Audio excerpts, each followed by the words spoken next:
Hello, আসসালামু আলাইকুম। সবাই কেমন আছেন? আলহামদুলিল্লাহ আমরা ভালো আছি। আমার গাছে বেগুন, কাঁচামরিচ, বোম্বাই মরিচ, লাল শাক, ক্যাপসিকাম অনেক ধরনের গাছ হয়েছে। আলহামদুলিল্লাহ, আল্লাহর দরবার লাখ লাখ শুকরিয়া আদায় করি। আমি সবসময় ফুলের গাছ লাগাই।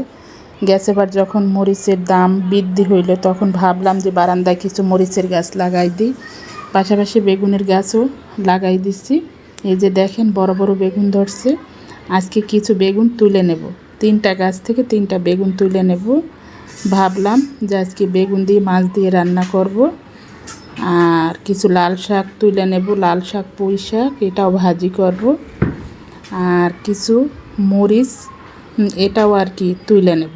যে কটা আর কি গাছে হয়েছে এই কটা আর কি তুলে নেব। আর পুদিনা পাতা অনেক সুন্দর, মানে পুদিনা পাতা, তুলসী পাতা, মানে তুলসী গাছ অনেক সুন্দর। বারান্দার ভিতরে যেগুলাই গাছ লাগাইছি মানে এগুলাই কাজের। ফুল গাছ লাগাইছি খুবই কম, 3টা বারান্দার ভিতর মোটামুটি মানে মরিচ গাছই লাগাইছি বেশি। আর বেগুন গাছ 4টা বেগুন গাছ। আলহামদুলিল্লাহ অনেক বড় বড় বেগুন ধরছে। এই যে অনেক সুন্দর, অনেক সুন্দর না বেগুন গাছগুলো? এবং বড় বড় বেগুন সাদা সাদা, আমার কাছে খুবই ভালো লাগছে। আর কয়টা লাল শাকও হয়েছে, ভাবলাম যে লাল শাকগুলোও তুলে নিই।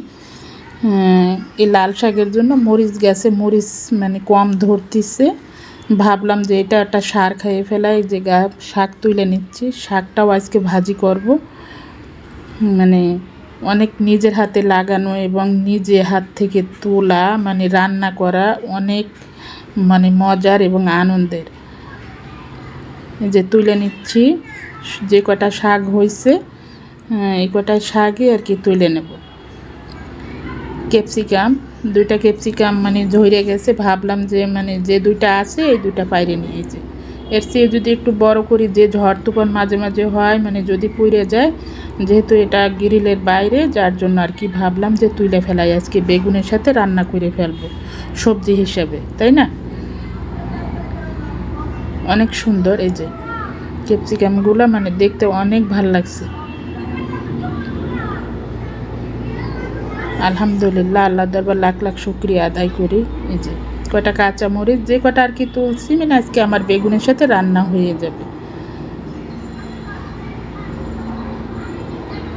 শাকগুলো আলাদা বাইছে ফেলাইছি, আর বেগুনগুলোও আলাদা আর কি মাছ দিয়ে রান্না করব। আজকে রান্নার ভিডিও আর দেখাইলাম না, মানে গাছ থেকে কি কি পারলাম এটা দেখাইলাম। সবাই ভালো থাকবে।